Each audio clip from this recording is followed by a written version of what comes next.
E allora buonasera, buonasera, lo facciamo e vi diamo la buonasera da una terrazza sul mondo. Siamo a Caporiacco, nell'abitazione di una certa Cristina Barbiani che tanto ci ha voluto da queste parti.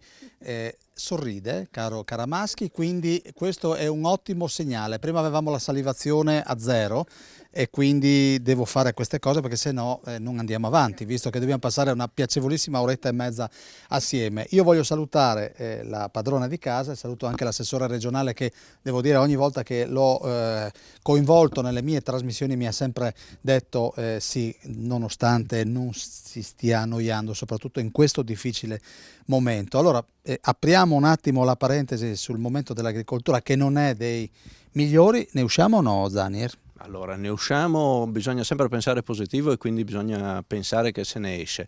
Che sia facile è un po' una cosa diversa, però alla fin fine credo che l'agricoltura abbia dimostrato nei secoli la capacità di riuscire costantemente ad andare avanti e a mantenere perlomeno quel livello minimo necessario per riuscire a mantenere l'attività. Certo che oggi pensavamo di aver visto tutto con il Covid, dopodiché è arrivata anche la questione relativa alla guerra, non ci facciamo mancare nulla, diciamo che mancano solamente le locuste e i fiumi che si tungono di rosso, ma c'è poca acqua e quindi su quello forse ce lo schiviamo. Che rapporto ha con questo dono della terra, questi doni della terra, visto che oggi parliamo di erbe per uso alimentare? Allora, io faccio una considerazione. Nella realtà il rapporto è che nel momento in cui tocco e sfioro queste erbe, ritorno bambino nei prati e nei pascoli sotto casa, con la nonna che ti spiegava quali erano le specie che andavano raccolte e come venivano trattate. Quindi per me questo è tornare sostanzialmente bambino. Tornare bambino con un'infanzia felice che spero anche tutti i nostri ragazzi possano iniziare anche a vivere, perché a volte si è perso il contatto con la natura, si è perso il contatto col mondo rurale, quasi come fosse qualcosa che andava tenuto un po' lontano perché toglieva quella dignità. Invece secondo me qui c'è molta più dignità di quella che si pensa e c'è qualcosa che va ben oltre una pura utilizzo in cucina, ma significa portare con noi la nostra storia e come persone riappropriarsi di un mondo che nella realtà è sempre qui attorno a noi, a volte ci dimentichiamo che esista. Ecco, Zanier, anche in altri casi ha fatto riferimento al suo passato siamo stati tutti bambini, ma lei dove scorazzava a cercare erbe, magari su indicazione dei nonni? Ma io ho la fortuna di essere cresciuto sostanzialmente in un paesino della montagna delle Val d'Arzino, tra la Val d'Arzino e la Val Cosa sostanzialmente. E quindi per me casa dal punto di vista anche affettivo rimane quella, e lì avevi la fortuna di poter essere indisturbato e vivere quella fanciullezza spensierata che poi in altri casi non è stato così facile continuare.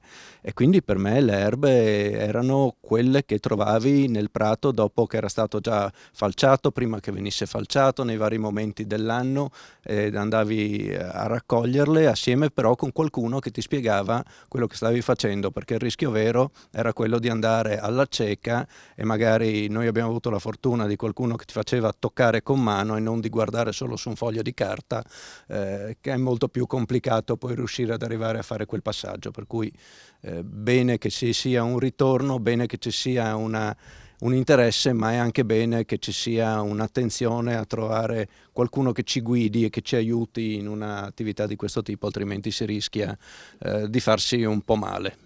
Ecco, non tutte le erbe possono essere consumate. La regione dal punto di vista normativo cosa ha fatto e cosa vuol fare? Ecco, su questo è corretto. Allora, faccio anche qui una premessa. Non tutte si possono consumare, ma più che dal punto di vista normativo proprio per il fatto che non si possono proprio consumare.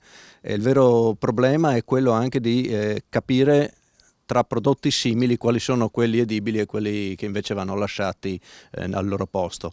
Noi abbiamo una regolamentazione già esistente sull'utilizzo delle erbe edibili, più ci sono anche l'utilizzo per le erbe officinali e la raccolta sostanzialmente. Oggi forse stiamo valutando che ci sia un interesse importante da parte di soggetti che vogliono iniziare a fare una attività anche di tipo economico, microeconomia, non stiamo parlando di grandi economie, ma microeconomie locali e territoriali dove ci sarebbe l'esigenza di fare qualche modifica, la stiamo preparando, perché se io per utilizzo personale posso anche pensare di raccogliere il tarassaco una volta alla settimana, mi basta raccogliere quelle 4 rosette basali per farle in insalata oppure con l'ardiel, che è la morte sua, c'è poco da fare, però devo anche pensare a chi magari ha necessità di trasformarle, e quel quantitativo che non cambia se diviso in 5 giorni o poterlo raccogliere in un giorno solo, per chi deve poi trasformarlo è una grande differenza. Per cui stiamo cercando di trovare anche quelle soluzioni per garantire che comunque ci sia il rispetto dei quantitativi, ma mettendoli nelle condizioni di poter poi fare un'attività anche economica sostenibile. Se io devo mettermi ogni giorno a bollire o a preparare 1 chilo di prodotto, probabilmente non riesco a dare continuità alla mia attività. Se posso fare un'uscita e raccoglierne 5 kg, a quel punto faccio una lavorazione e riesco ad avere un prodotto, perché ricordiamoci che la stragrande maggioranza di queste attività avvengono in contesti dove l'economia non è particolarmente florida, e questo diventa un interesse importante e ci fa ritornare anche qui a riscoprire una serie di valori che valorizzano l'intera regione, perché poi si tradurranno in prodotti tipici, in specialità che verranno trasformate con maestria in prodotti culinari, e saranno anche essi parte di quell'offerta turistica e enogastronomica che è importantissima in una regione come la nostra, che fa e dovrà fare sempre di più di questa attrattiva uno dei suoi vanti. Assessore, nelle settimane scorse ho incontrato gli alpini di Udine Rizzi che in un asilo pubblico di Udine stavano praticamente utilizzando un motocoltivatore e stavano preparando un orticello, un terreno proprio per i più piccoli. Stiamo tornando indietro. Un noto politico diceva si stava meglio quando si stava peggio. Allora, si stava meglio quando si stava peggio è forse una semplificazione, però io dico... avendo avuto la fortuna enorme di un'infanzia come quella che ho vissuto io, che spero che i miei figli e i futuri nipoti, se ci saranno, possano rivivere perlomeno una parte di quello che ho potuto vivere io, perché significa tornare a determinate consapevolezze che si sono forse un po' perse.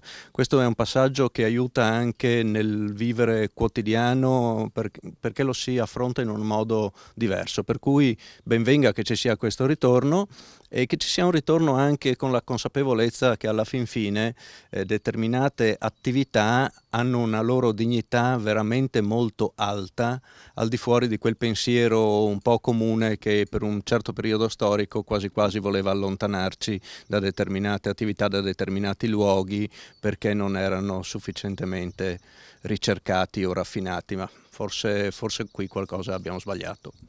Allora, Assessore, grazie. Io lo faccio con i miei colleghi tecnici. Con lei chi c'è oggi? Così li salutiamo. Abbiamo visto l'autista, che sono persone che incrocio in continuazione e non sappiamo, lavorano nell'ombra perché...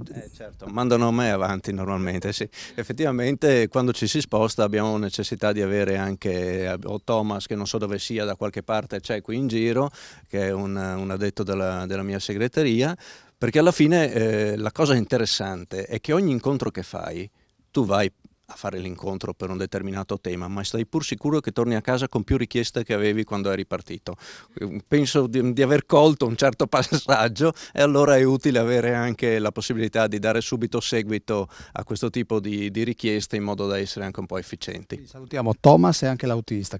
Come si chiama? Massimo. Quindi salutiamo l'autista dell'assessore regionale Zanier. Sono quelli che sono sempre assieme a loro, ma a me piace...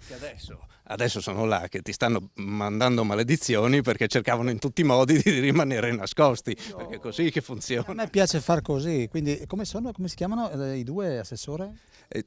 Thomas e Massimo. Ecco, se non avevate capito bene, sono dietro una colonna, quindi li salutiamo e li ringraziamo. Quindi, Caramaschi, almeno fate un saluto, così mostriamo i collaboratori dell'assessore Zanier, guardali lì, perché anche questo è lo scrigno.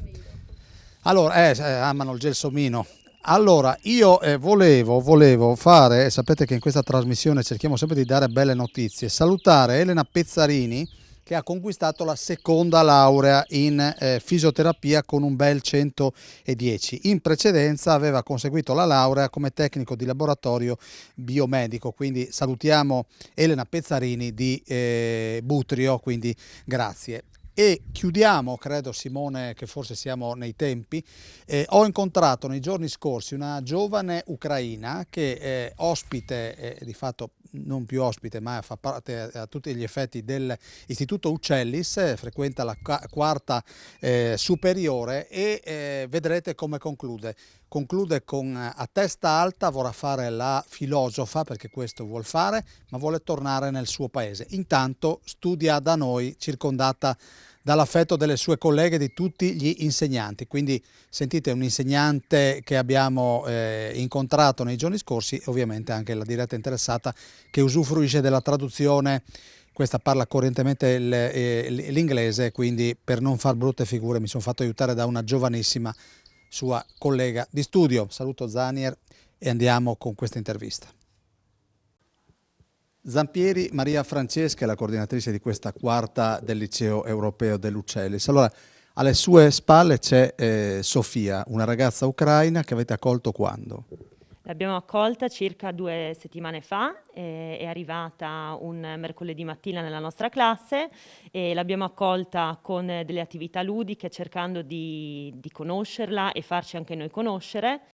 Beatrice, oggi mi darai una mano per la traduzione per parlare un po' con Sofia. Dall'Ucraina è dovuta andare in Polonia e poi dalla Polonia è venuta in Italia, dove ora vive presso degli amici di famiglia a Moruzzo. Oh, I'm really thankful for Lei attualmente studia qui, oltre agli studi di italiano, sta proseguendo anche le sue lezioni in ucraino per quanto possibile e è molto grata della nostra accoglienza qui in Italia e infatti abbiamo cercato di darle supporto un po' in tutti i campi, però allo stesso tempo le manca molto il suo paese. miss my country because now there are lots of awful things here.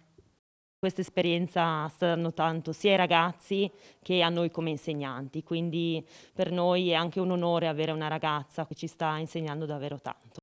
I ragazzi devo dire che da subito hanno cercato di mettere Sofia a suo agio, c'è stato un dialogo sempre costante con la ragazza, l'hanno aiutata in diversi modi e devo dire che sono stati bravi a cercare comunque di instaurare un rapporto in così poco tempo. Mi vuoi, e dopo ci salutiamo, l'inno ucraino? Do you know the hymn of Ukraine? The national song of Ukraine? Non so se avete notato il sì, come l'ha detto in maniera prova a intonarmelo, giusto il ritornello. Could you sing a little bit this song? Okay, so our hymn of our country is named Ще не вмерла Україна, and we sing it like Ще не вмерла України, ні слава, ні воля. Ще нам, браття українці, посміхнеться доля. Grazie Sofia. Facciamo un applauso ragazze.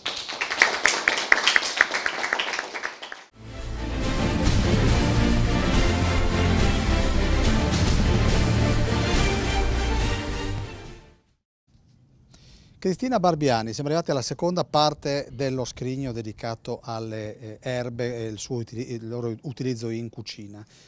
In questa vetrina sul mondo c'è qualcosa che si fa in aperta campagna, ma si può fare tranquillamente anche in città. Sì, questo è anche lo scopo, perché la gente si innamori di questo mondo, perché la paura appunto può essere tanta, la conoscenza magari poca o dei semplici principianti che uscire e raccogliere a campo aperto magari hanno dei dubbi.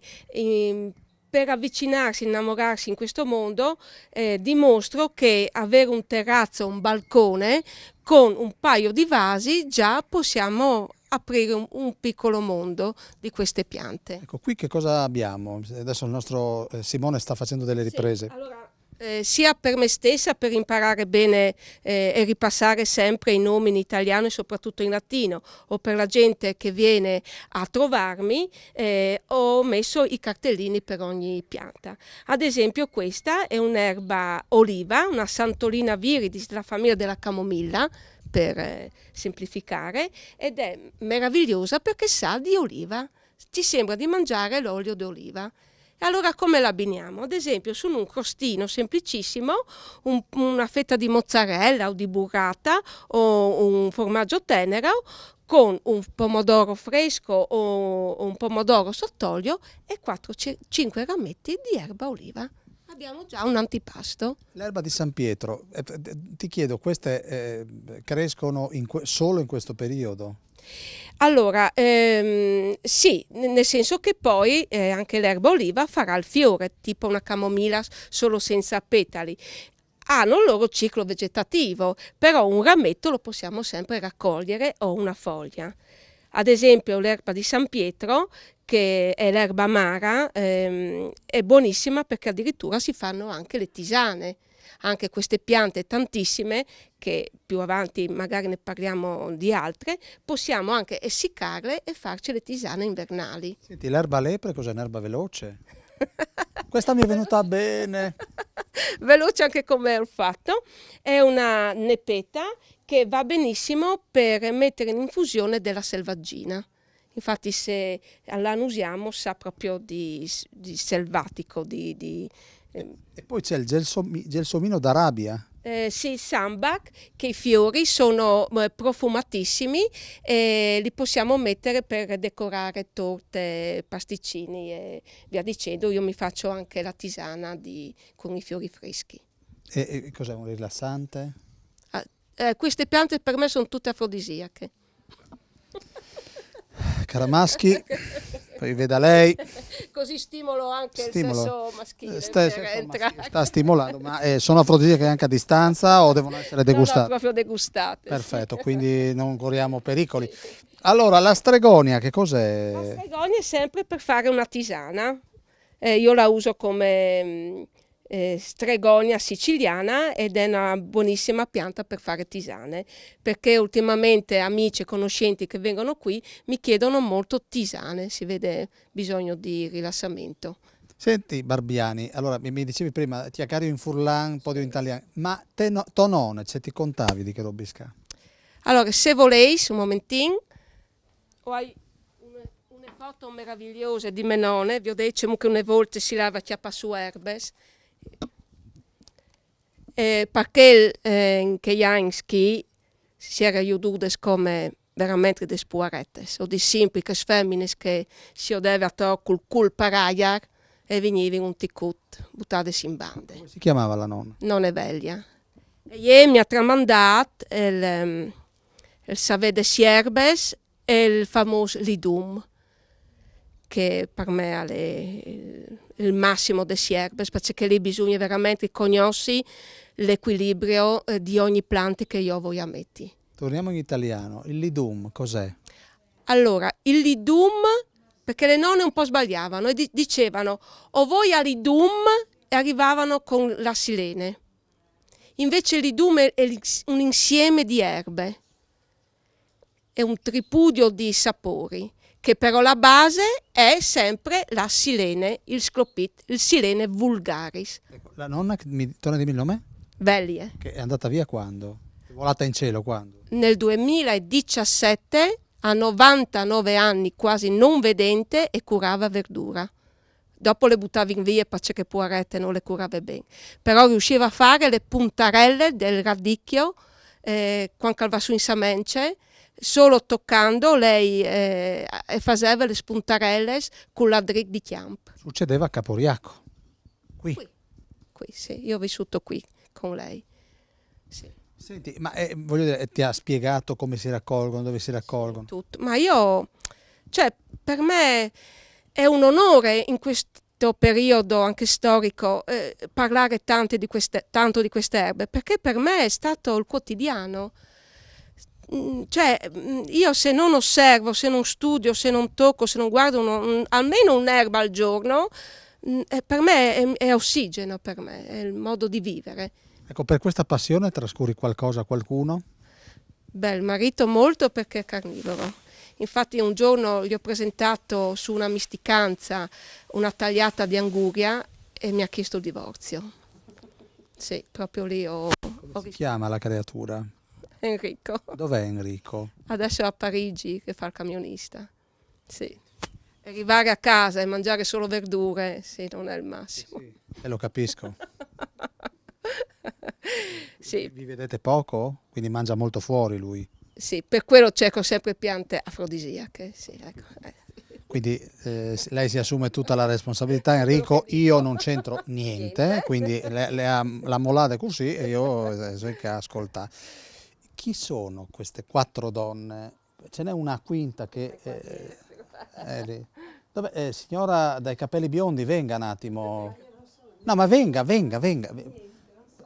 Simone, io vado da questa parte, vediamo se riesco ad agganciarla. Allora, intanto lei come si chiama? Mi chiamo Patrizia, vengo da Pordenone, non sono da qui, però sono appassionata di cucina, soprattutto di cose buone da mangiare. Come fa di nome Patrizia? Patrizia. Allora, venga perché così agevoliamo anche il mio collega Simone Caramaschi, che è un collega generosissimo, però così lo agevoliamo. Allora, io vedo che sta prendendo appunti, signora. Sì, perché voglio imparare, anche se non sono più tanto giovane, però voglio imparare di più. Di solito mangio tantissime cose vegetali, però le verdure non le conosco, cioè le erbe, queste erbe particolari non le conosco, se non quelle più comuni, quindi mi piacerebbe ampliare la mia conoscenza per mangiare delle cose più gustose, no? Perché mangiando solo cereali o formaggi, se tu puoi aggiungere qualche erba particolare, sicuramente il gusto del piatto cambia moltissimo. Come è arrivata a Caporiacco lei? Sono arrivata perché sono andata alla fiera di Pordenone a cucinare e ho conosciuto questa bravissima cuoca, quella lì. L'anziana. Bella presidentessa. Quella bianca di capelli, la Marinella. Sì, che gentilmente lei ha fatto gli gnocchi proprio in diretta per quando eravamo 40 persone. Lei con un'altra amica, quella di chef, in 448 hanno preparato questi gnocchi di 2 tipi diversi, uno con solo patate e l'altro aveva anche le erbe, non mi ricordo l'erba, le ortiche, insomma in un attimo hanno fatto questo piatto favoloso, ce l'hanno servito, ho detto beh, che meraviglia. Poi lei stessa parlava del corso che aveva appena fatto a Udine con Cristina, allora ho detto ma come si fa a conoscere questa signora? Allora mi ha detto dai, mi ha dato il nome, poi ho detto dai, se hai voglia di venire giovedì c'è questa ripresa, così puoi conoscere la signora, vedere la casa, vedere la meraviglia che c'è qui. Senta, ma lei abita dove ha? A Zano Decimo, Pordenone. Ma mi scusi, ha visto cosa c'è qua intorno? Ho visto che è spettacolare, c'è posti proprio da venire a viverci veramente. Sentite gli uccellini, qua non manca niente, qua è l'Eden, signora. Veramente, Deve... tanto in Toscana, nelle Marche, in giro come i matti, invece qui c'è veramente in Friuli, sono delle cose spettacolari veramente. Lei, secondo me non serve neanche che ceni che pranzi, cioè, lei già come si nutra, lei deve andare a Zano Decimo e dire io sono andata a Caporiacco, ha visto che roba? Sì, e non ho neanche mai sentito nominare il paese sinceramente. Chiauria, signora, provi a dire Chiauria in friulano. Caspita, Chiauria? Vede? Un po' di Lei orecchie. non parla friulano. No. Ma nella vita cosa fa? Io lavoro in una banca, per una banca, però spero velocemente di andare in esodo fra 2 o 3 anni e riuscire finalmente a dedicarmi alle cose belle della vita. E venire a Caporiacco, magari più spesso. Sì, sicuramente. Allora, torniamo a parlare di erbe. Che cosa deve imparare ancora di questo mondo? Direi tutto. Mi piacerebbe appunto poterle coltivare. Già prima Cristina mi aveva spiegato 2 o 3 cose di qualche erba, quindi cominciare un poco per volta a conoscere le caratteristiche di alcune erbe. Inutile imbottirsi la testa di tantissime nozioni, imparare le cose che si possono coltivare magari nel balcone, nel terrazzo di casa e poi utilizzarle per fare delle cose buone da mangiare. Ecco, senta, ma lei le erbe in questo momento le utilizza in cucina? Qualcosa, qualcosa, non un granché. Per esempio c'era un altro cuoco a cucinare che ci spiegava che si possono usare anche i fiori del rosmarino, o un rosmarino che è pieno di fiori violetti bellissimi. Ho detto, beh, dai che proviamo a usarli. Questi fiori in una semplice insalata cambia tutto, insomma. E a proposito di fiori, voglio salutare gli amici della Pro Buia. Adesso lei, Patrizia, no, si chiama, mi ha fatto venire in mente una cosa, che nelle settimane scorse c'era un Biel Vivi a Buia e hanno preparato gli amici di, mi verrà in mente, ma prima della fine della trasmissione me lo ricordo, un risotto con le viole, una roba da fuori di testa, quindi vede che i fiori si possono usare. Caspita. Ma lei cosa fa bene da mangiare, Patrizia? E soprattutto verdure. Verdure? Sì. Scusi, se ammesso che lei abbia una metà, è contento? Mio marito, beh, lui a mezzogiorno va dalla sua mamma a mangiare, che ha 88 anni. Uno a Parigi, l'altro dalla mamma. Però poi alla sera qualcosa cerco di fare, dai. E gli piazza sempre la verdurazza? Sì, ma ci sono tanti modi di fare delle cose buone. Un primo, signore, la sera. Anche i risotti, soprattutto i risotti. Chiama suo marito se non siamo in Francesco. San Francesco. Ecco.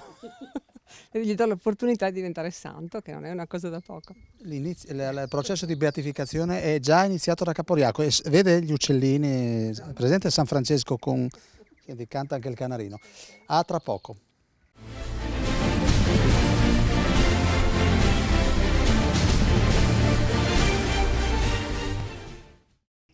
Terza parte dello scrigno. Vi ricordo che stiamo realizzando questa trasmissione a Caporiacco, stiamo parlando di erbe per uso domestico in cucina. Vedete che Patrizia di Azzano X continua a prendere nota e quindi è di fatto un'adepta, vorrebbe capire di più dell'uso delle erbe ai fornelli, e lei invece sono l'unico marito presente perché tutte ce le hanno, dicevi. Uno a Parigi, l'altro non sappiamo, San Francesco sarà che prega, non lo sappiamo, deve diventare santo, quindi sarà che fa qualche prova.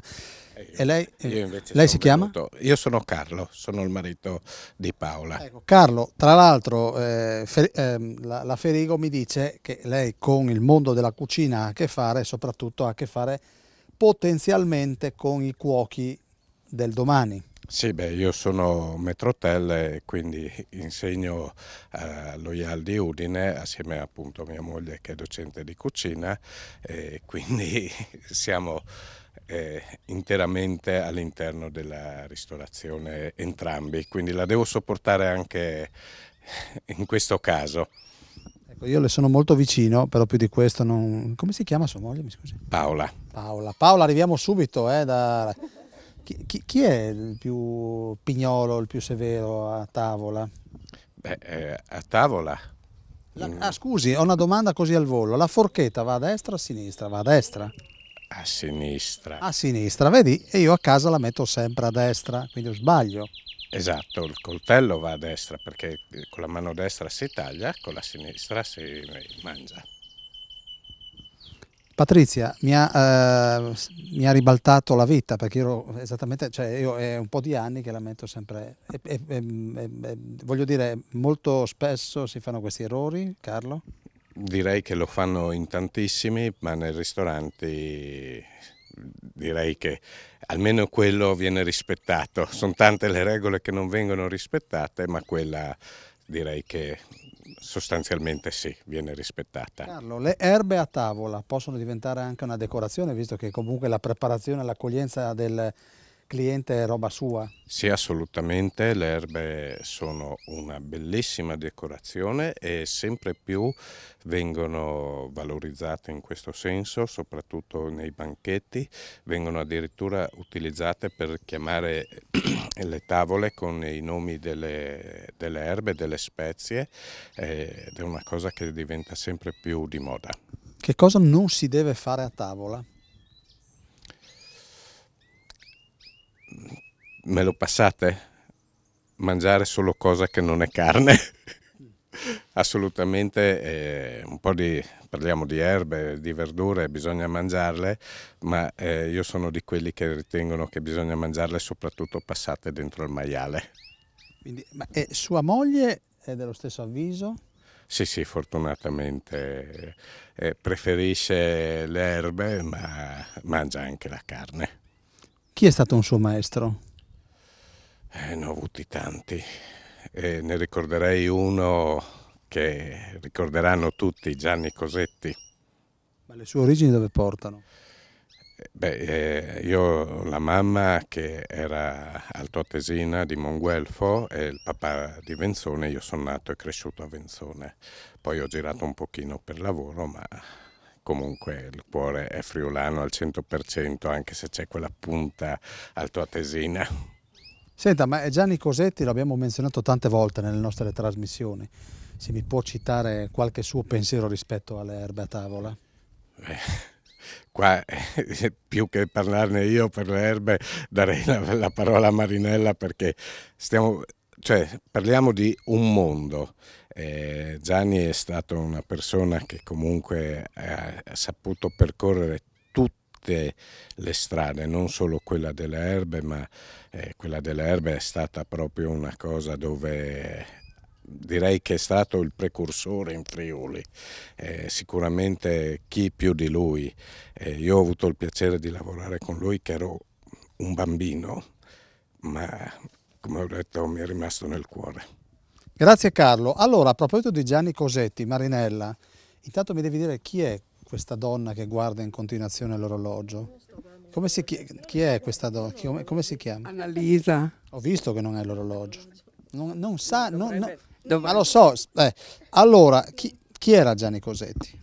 Allora, premesso che io l'ho conosciuto così, non ho mai avuto modo di lavorare, perché poi non ero neanche in Friuli, ero in Veneto, però da quel po' che sono riuscita a seguirlo, io penso che sia stato lui l'artefice, la partenza del mondo, del territorio, delle scoperte. Lui mandava sua zia, sua mamma per prati, per boschi, quando arrivavano si inventava tutto quello che le sue donne le portavano a casa, i piatti, la cucina carnica, e Gianni Cosetti per antonomasia, io penso, ti ripeto, io sono tornata 20 anni fa, ma lui subito dopo è venuto a mancare. Peccato che nessuno ha saputo prendere la sua eredità. E le erbe nella cucina carnica che peso hanno? Allora, se parlo di mio, moltissimo, perché poi anche essendo stata sposata con un abruzzese, anche lì avevano molto peso, erano contadini. Ma adesso non tanto, io ti parlo del mio territorio, Paularo e dintorni. Le mie amiche, quando mi vedono che vado per i prati a raccogliere, torno con i cestini, mi dicono: oh, vedi di non far morire nessuno. Non sono tanto preparate per questo. E mi dispiace, perché noi, come qui c'è un mondo, che l'ho scoperto da poco con la Cristina, anche su c'è un mondo. Un primo con le erbe, magari del periodo, che cosa proporresti? Uno scrigno con la crespella, magari insaporita con un po' di aglio orsino, la crespella, e dentro con un po', non tanto, ma comunque un bel po' magari di borragine, di papavero, che adesso in questo periodo poi è buonissimo. Una volta, pochi giorni fa ti dicevo silene, tarassa. Da quando ho scoperto Cristina ho cambiato completamente, perché voglio mettere dentro delle erbe nuove che lei mi sta facendo scoprire. Difatti nel mio ex locale faremo una cena di erbe a fine mese e gli ho detto al cuoco: Davide, tutte erbe nuove. E sono venuta a scuola da lei, perché mi ha dato un po' di nomi, adesso vediamo. Senti, il secondo invece con le erbe cosa potrebbe essere? Come uniamo carne e verdura? Io a una cena avevo fatto il coniglio, che si usa poco farlo, ben disossato. Avevo fatto una frittata, ma con poche uova, tante erbe, in modo da allargarla bene dentro, chiuderlo e farlo al forno. Anche lì avevo messo, oltre che un po' di cipolla, un po' di sedano, avevo messo i gambi delle erbe più grosse che poi, tolto quando il coniglio era cotto, che poi lo facevi a fette, e ho frullato tutto questo miscuglio che era venuto, il sugo che poi ti serve, ecco, messo così, ma poi anche coi contorni. Adesso se saltiamo un papavero, che dicevo a loro due che siamo andati qui a raccoglierlo, e poi qualche volta mi sa che te l'ho anche fatto assaggiare, mi sembra, non lo so, è buonissimo come contorno ai piatti. Ma chi è Annalisa Battigelli? Ti fa tanto... È una lady che fa parte del nostro gruppo, però ogni tanto bisogna che... Sì, ma non preoccuparti. No, non servo io. Sì, sono un professionista. Adesso posso farti una domanda e quindi adesso puoi aprire la bocca e rispondere. Chi è Annalisa Battigelli? Che Caramaschi si sta chiedendo, ma chi è questa che sto riprendendo? Sì, chi è questa che rompe le scatole? Sono un'appassionata di cucina. E fin lì penso pensavo non facessi la veterinaria, infatti. Camice bianco poteva confonderti. E le erbe, il rapporto con queste erbe, visto che mi dice che siete andate a raccogliere tutte assieme? Allora, le erbe io concordo con lei che praticamente mi ha scombussolato il menù di Pasqua, perché ero partita con fare un tortello ripieno con le erbe tradizionali, quindi quelle tradizionali, quelle che conosco io o tanti comuni mortali tipo selene, no, tutta una serie di erbette da mettere dentro, e mi fanno no, vieni qua, devi cambiare, e mi ha portato a raccogliere questo papavero, si chiama, no? Chiedo a Cristina, conferma, e altre 1000 erbe che io non conosco, e quindi domani farò delle prove per capire come fare e reinventare questo tortello per Pasqua. Allora, noi adesso ci fermiamo. Adesso dove andiamo, Battigelli? Adesso andiamo ad un appuntamento. No. No. Battigelli ha sbagliato. Dobbiamo andare in pubblicità, Battigelli. E quindi la lanci tu o la lancio io? Facciamo la pubblicità. Dove la lanciamo? A lui? Ok, a tra poco.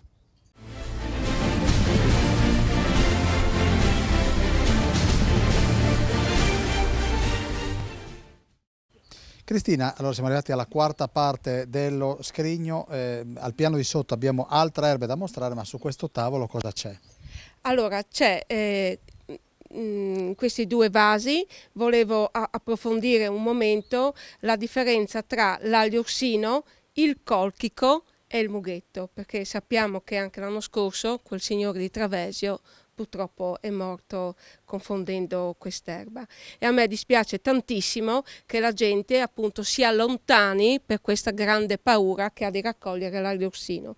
Però io dico che la conoscenza può appunto aiutare a raccogliere più decisamente e più sicuramente una pianta.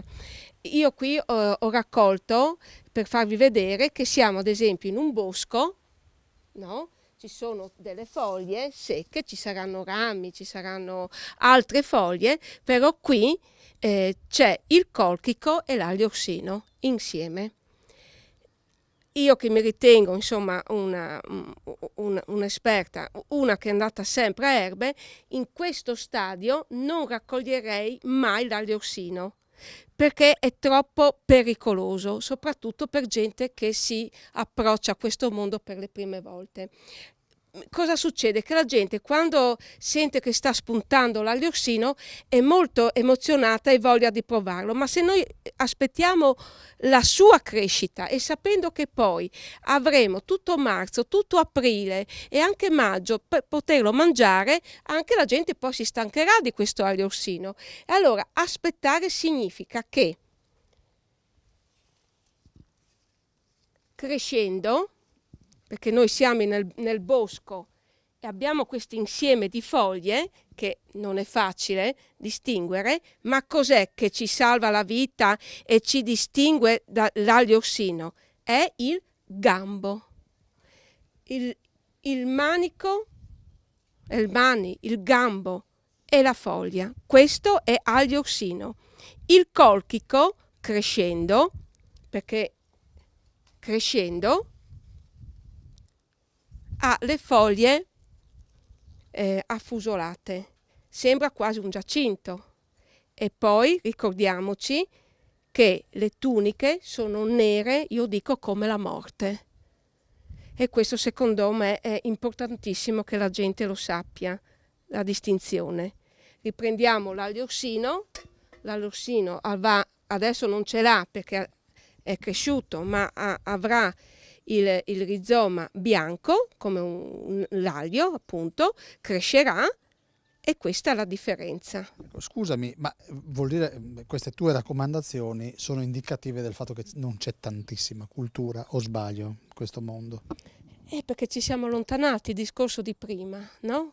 E la paura, perché la paura è grande. Io ho gente che non ha mai raccolto l'Aliorsino e gli do anche ragione, perché bisogna frequentare gente che conosca e andare sul posto a raccoglierlo. Ecco, i corsi, chi è che viene da te? Chi è che viene qui per imparare? Allora, i corsi, questa è una casa, adesso mi chiamano la casa delle erbe, c'è uno che vuole viene a trovarmi, ecco. Si può fare come stiamo facendo noi adesso, però io tengo molto che la gente, cioè, che io vada nei loro posti, nei loro giardini. Cristina, vieni, facciamo una camminata a casa mia, perché sono lì. Bisogna solo, io dico sempre, cambiare l'occhio. Il verde non è un verde, sono infinite sfumature di verde. Dobbiamo solo, di nuovo, l'occhio deve riprendere a vederle. Senti, che cos'è la salvia melone, la salvia ananas? Queste sono piante acquistate, perché anche qui in giro abbiamo dei vivai ultimamente veramente forniti di queste piante. Io d'inverno le metto a riparo, altrimenti muoiono, magari si riprenderà una piantina se muore. In autunno faranno questo fiore rosso bellissimo, è una salvia che sa di ananas e di melone. Le punte con le prime foglioline impastellate è un buonissimo antipasto, tritate nelle macedonie dà un gusto favoloso, e anche i fiori sono decorativi. Quanto ti impegna questa passione? Oddio, come posso dire? Quante ore al giorno? Non è questione di ore, è questione di fare il ciclo dei lavori giusti. Ecco, se tu fai il giro del seminare, del trapiantare, nel curare, secondo me non c'è tanto lavoro. Perché appunto nei vasi già tu limiti la pianta e ce l'hai sempre a portata di mano. Allora, i vasi, vedo che però sei anche un'appassionata di fiori, non solo di erbe per uso in cucina, o sbaglio? Beh, il fiore sì, ne ho studiati veramente tantissimi anche in questi ultimi periodi. Se io prendo, se vuoi, il piatto, ecco qua, facciamo un semplice giro qui, no? Abbiamo le viole, ecco, mettiamo le viole, anche quelle così, peccato che c'è il vento. Possiamo mettere le false ortiche che troviamo sempre all'inizio dei boschi, che una volta si succhiava il nettare, sono bellissime come decorazione. Abbiamo la calendula, vedete che sopra una misticanza, un petalo di tulipano, ecco che noi andiamo a creare.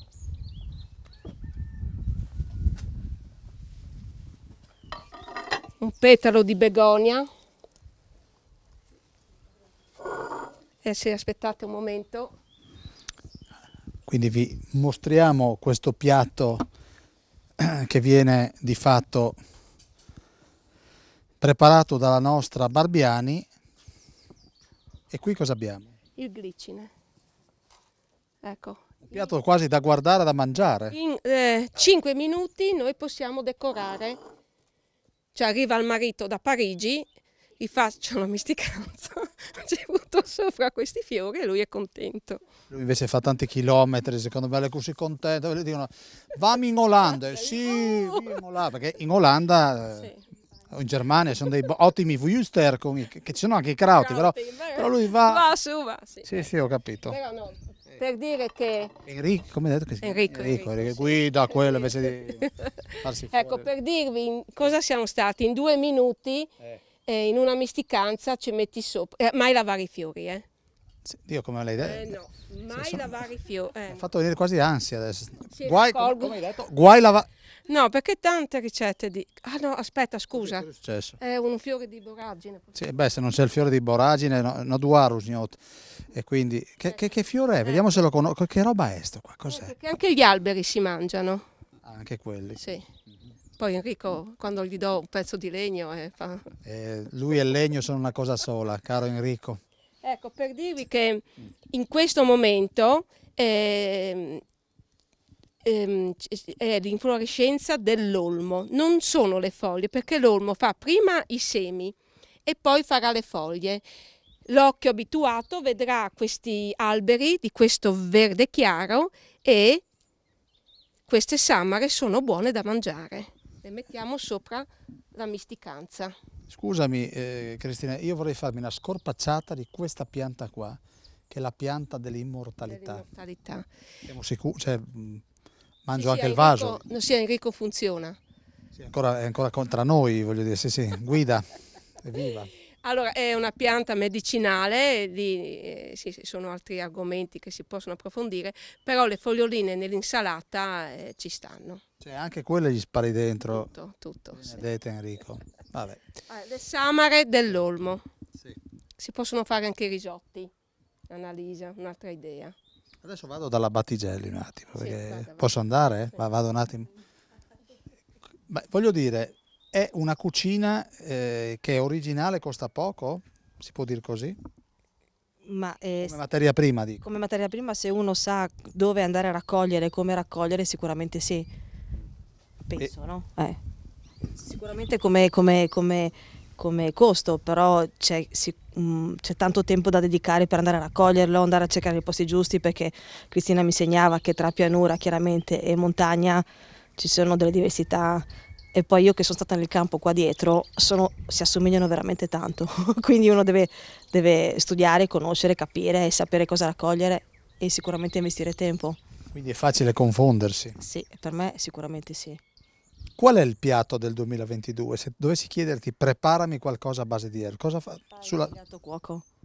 Perché io non so, cioè, a me piacciono le erbe e sono cresciuta con le erbe tradizionali, no? Quelle, ripeto, come appunto lo sclopita, ad esempio, del periodo che potrebbe essere adesso, però non sono il cuoco adatto per indicarti un piatto del 2022 a base di erbe. A me piace molto la pasta ripiena, quindi essendo di base carnivora mi piacciono i primi con le erbe, oppure i contorni o le salse o gli antipasti, i finger food, queste cose così. Non saprei darti, non so, un piatto X, un tortello ripieno potrebbe essere. Grazie Battigelli, noi sul tortello ripieno riflettiamo e andiamo in pubblicità.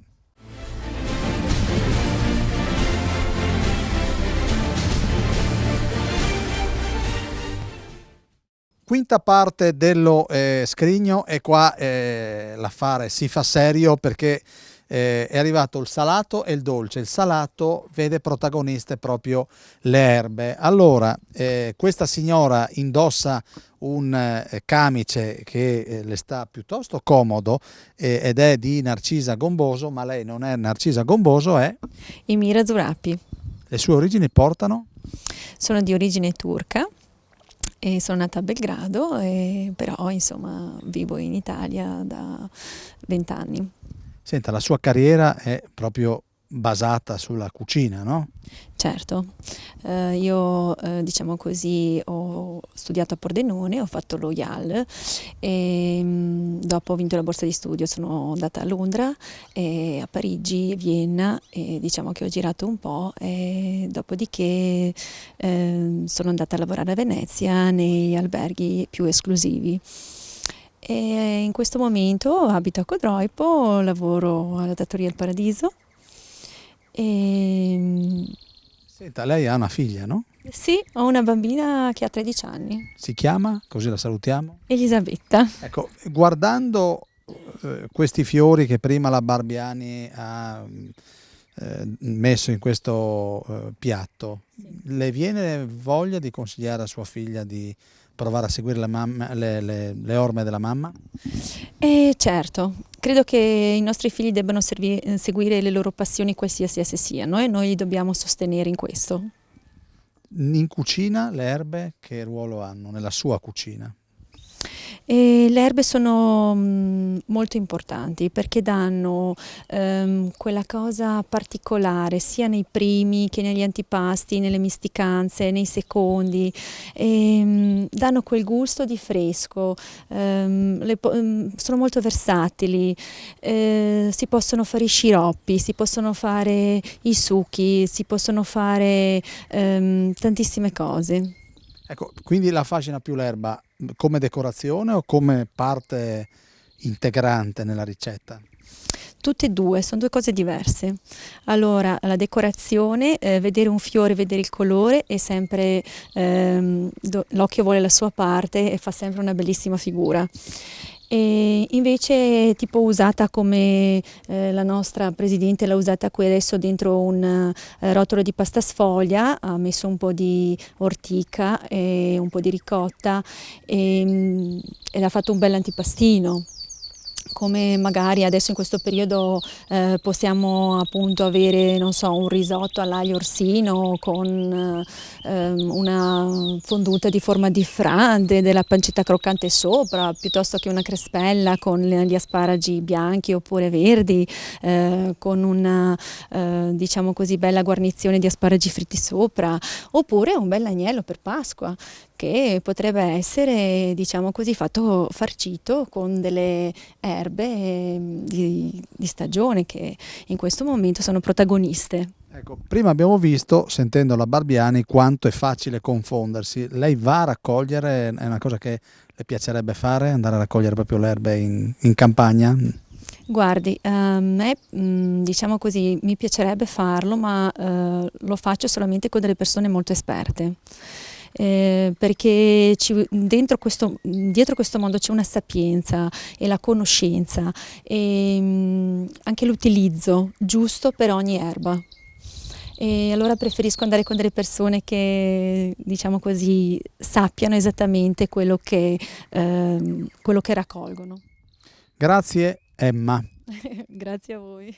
Allora io vado da questa parte, vorrei andare dalla Barbiani che ci ha portata, è bellissimo perché ogni volta che io chiamo in causa la Barbiani dice oddio Dio, e la Barbiani può venire qua, vieni. No. Allora prima sentivo che c'è un'erba che si chiama Gian Enrico, Pian Enrico. No, il buon Enrico. Guarda, come te l'ho appoggiata, cioè io te l'ho messa là, lei doveva solo buttarmela dentro. No, il buon, in tutti i sensi. Sì. Ma quindi il buon Enrico è stato usato nel rotolino? Sì, marinella, però è erbe di montagne. Sì. Quindi Noi abbiamo qui il farinello, che non farinuccio. Farinuccio, Sì. Cos'è? È il nostro buon Enrico di Collina.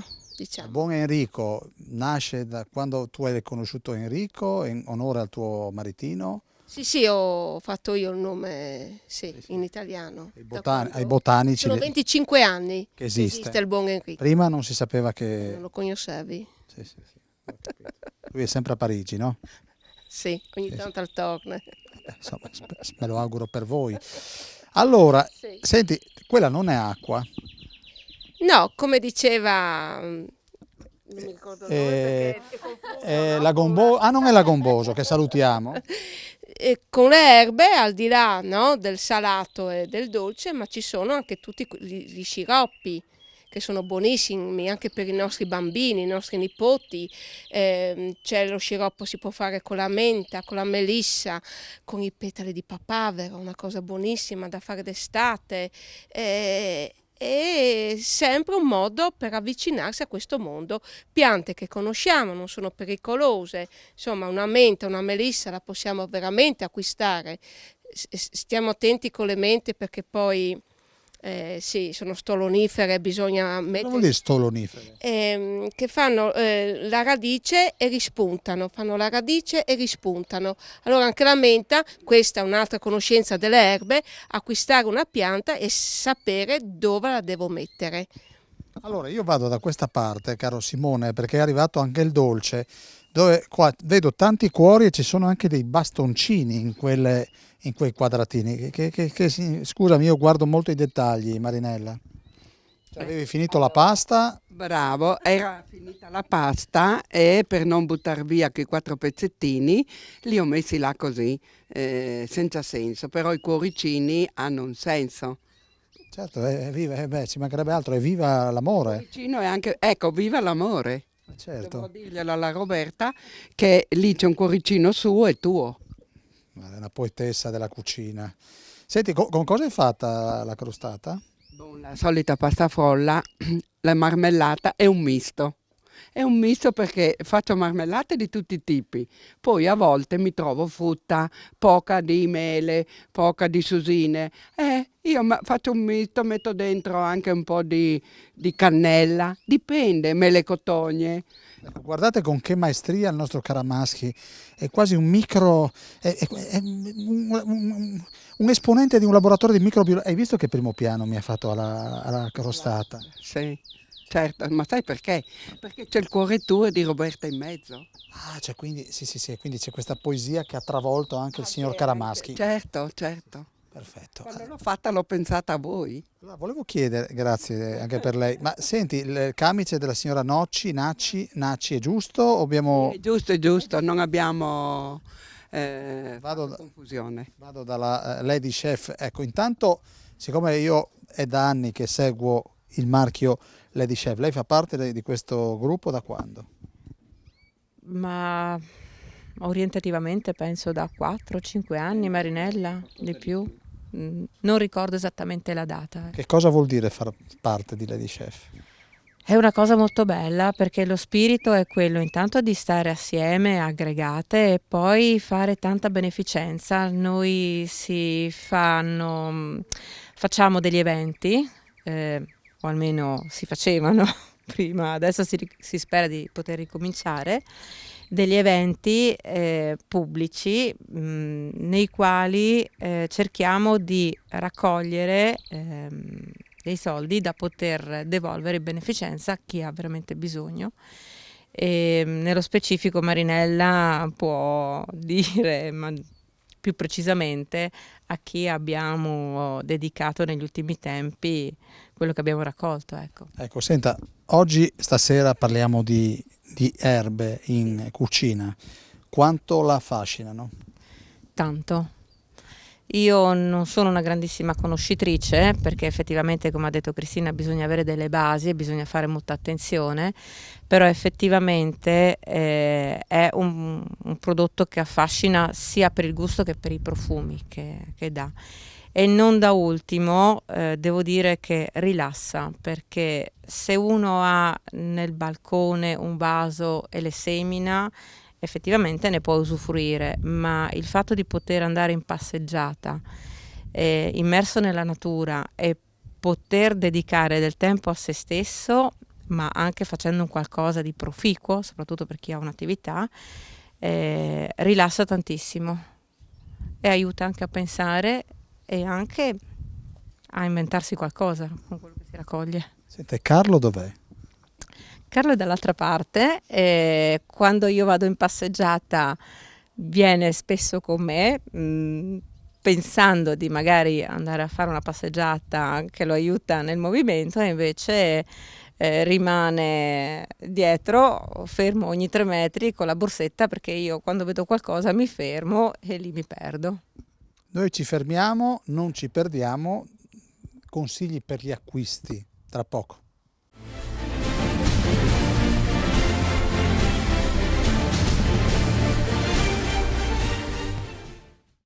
E allora, ultima parte dello scrigno, lo facciamo in discesa, da una parte questo trionfo di glicine, e andiamo dalla Barbiani. Vedete che la Ferigo continua nella sua opera di divulgazione con no, è la Emma, è sempre Emma. Cosa abbiamo qua sotto? Qui è un orto, un semplice orto, però con attenzione alle erbe spontanee, perché se si conosce l'erba spontanea si cerca di lasciarla, no? Per poter dopo sia studiarla che mangiarla. Ecco, ma senti, ma questa superficie la curi tu? Sì, io e mia madre. Era la passione di mio padre perché all'epoca faceva scavi, specialmente dopo il terremoto, che ha scavato tantissime fonde per case e capannoni, uscivano questi massi meravigliosi, zona Moruzzo, zona Maiano, Colloredo, e li portava a casa e poi un giorno aveva questa montagna di sassi e i miei genitori hanno deciso di fare questo meraviglioso giardino roccioso. Sì. Qua c'è il lavoro di quanto tempo? Ma ti dicevo pure, quando le piante sono, vedi, ben ordinate, ognuno al suo posto, nell'arco degli anni, vedi, ad esempio un rosmarino così non ti chiede più niente, magari una potatura, adesso che è la settimana santa, no? Che si può potare le aromatiche, però il lavoro diventa, insomma, una volta o due l'anno, passare un po'. Io che poi sono appassionata di erbe nemmeno tolgo queste erbe, no? Le lascio, però anche poco lavoro un giardino roccioso così nell'arco degli anni, vedi come la natura fa il suo percorso. Qui cosa abbiamo? C'è un semprevivum che addirittura, se vogliamo, si potrebbe anche mangiarlo. Sopra un spiedino di un cubetto, non so, di una zucca in agrodolce, non ha un sapore eccellente, però si può mangiare. Allora, quindi noi per raggiungere quel posto, che strada dobbiamo fare? Allora, qui è la stanza dell'olivo. Questa è la stanza dell'ulivo, cara Maschi. Voglio crearmelo perché qui ci passerò la mia vecchiaia. Abbiamo già stabilito. Sì, col tavolino, i miei libri di erbe, e continuerò a studiare quando avrò tempo. Quindi passiamo da questa parte. Usciamo dalla stanza senza chiudere la porta. Ecco, per dirvi, vedete, qui c'è il tasso, un tasso, no? Una pianta che si chiama tasso. Io la conosco, non è mangereccia, però rispetto la pianta, la lascio crescere. La vedrò nascere, crescere appunto col fiore e studierò la pianta per capire i fiori e il suo ciclo vitale. Ecco, ad esempio qui abbiamo il papavero, vedete? Io lo lascio perché lo conosco e lo faccio fiorire di modo che i semi cadano, perché questo è anche il rispetto alla natura, no? Non estirpare, non raccogliere sempre tutto. Io vado a sclopit, lasciamo un po' di piante perché cada il seme quando siamo in giro, perché altrimenti poi non troveremo più queste piante. Andiamo da questa parte. Occhio che c'è un formicaio, se possiamo, ecco. Ecco qui, ad esempio, con un po' di piante che poi sono cresciute, che verrà una fioritura meravigliosa, è il giglio di San Giuseppe che noi troviamo nei nostri fossi, è un giglio nostro. E questo che uso si fa? Le piante quando erano più piccoline, tipo il porro, si fanno dei risotti, si fanno tantissime cose. Quando crescerà i fiori, questi bellissimi gigli, sono commestibili. Lavanda per il rispetto delle api, che insomma ne hanno bisogno, e poi sappiamo che anche con lavanda si possono fare tantissime cose. Dimmene una. Anche lo sciroppo, ad esempio, o certi risotti, però bisogna stare attenti alle dosi, no? Con la lavanda che ha un sapore un po' forte. Ecco, qui vediamo altri fiori. Ecco, qui ad esempio che il contadino, sapendo la mia passione ed essendo anche un grande amico, non ara fin sotto il muro. Ecco, anche il discorso dell'aratura, bisognerebbe cercare di non arare fino sotto i muri o fino al livello delle strade, perché guardate cosa può nascere, lasciando un po' di spazio. Boragine, la lassana, l'aglio selvatico, di tutto e di più, perché queste piante hanno bisogno di spazio. Ecco, scusami Cristina, e qua abbiamo qualcosa che sta per nascere? E qui quest'anno ho messo un po' di letame di cavallo, il buon Enrico me l'ha fresato e qui metterò cose semplici, insomma rucola, insalatina, però se noi entriamo, ecco, vedete la boragine, vedi come nasce? Io conosco la pianta, qui quando vado a tagliare il prato non taglio, la lascio crescere. Ecco la conoscenza. Qui abbiamo la pimpinella, l'erba noce, che va benissimo nelle misticanze, cioè che chiedono nella drichesse, una crepide, cioè dobbiamo fare l'occhio. Loro sono lì che ci aspettano. Loro sono lì che ci aspettano. Sì. E guardate questa immagine, sembrano dei chierichetti, gli amici, sono tutte di bianco. Beh, questa... Il prete e io le muinie, non so. Le muinie? No, aspetta, come si dice? Le perpetue. Le perpetue che di solito un tempo facevano bene da mangiare. Guarda queste. Manca solo che portino la croce e siamo... E quella cos'è? Consolida, un bellissimo fiore. E si può mangiare o no? Sì, fa parte delle borraginacee che insomma bisogna con moderazione. Però si può mangiare. Scusa, quando dici con moderazione, perché dici con moderazione? Perché cioè, a livello di qualsiasi ortaggio o pianta o erbe bisogna sempre mangiare con moderazione. Ad esempio una sera un mio conoscente mi ha detto: sai Cristina, ho avuto un momento ma perché ho mangiato papavero? Sì, ma troppo papavera tu mangiato, avevo mangiato un eraine di papavero. Aveva un momento di rilassamento, cioè nel senso che hanno dei principi attivi che bisogna sapere dosarli. Allora, io credo che il nostro Caramaschi fra poco mi farà cenno che dobbiamo salutarci, ma noi torniamo la prossima settimana e parleremo di Giro d'Italia, perché il Friuli, grazie al patron Cainero, vedrà protagonista il nostro territorio con ben 2 tappe del Giro d'Italia, quindi il prossimo martedì ci vediamo appunto con le anticipazioni di quello che sarà il Giro. Sulle erbe come vogliamo chiudere, Marinella? Raccoglietele, ma raccoglietele con chi sa e che ha un po' di cultura in questo senso? Certo, e raccoglierle senza dover strapparle, rovinare, raccogliere di tutto di più, come diceva Cristina prima, c'è sempre da lasciare qualche pianta che possa cadere il seme. Io penso che ci vorrebbe un po' i nostri nonni che ci trasmettessero un po' di cultura. Per fortuna che abbiamo persone come lei che fa di tutto, va in giro, spiega, trasmette il suo amore. Lei trasmette il suo amore che sono il territorio e le erbe. Ecco, è bello il passaggio di Marinella che dice, insomma, lasciamo che le piante facciano cadere il seme, insomma, pensiamo al domani e cerchiamo di essere un po' ottimisti, visto quello che succede non tanto lontano dal Friuli.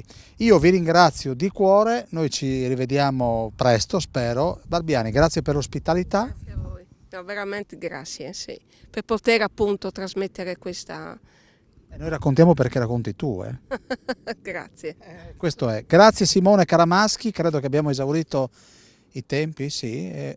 Mancherebbe un minutino, ma noi ci salutiamo, vi ringraziamo e vi diamo appuntamento alla prossima puntata. Vi ricordo di rimanere sempre sull'11, 2 volte numero 1, ovvero sia Telefriuli. Arrivederci.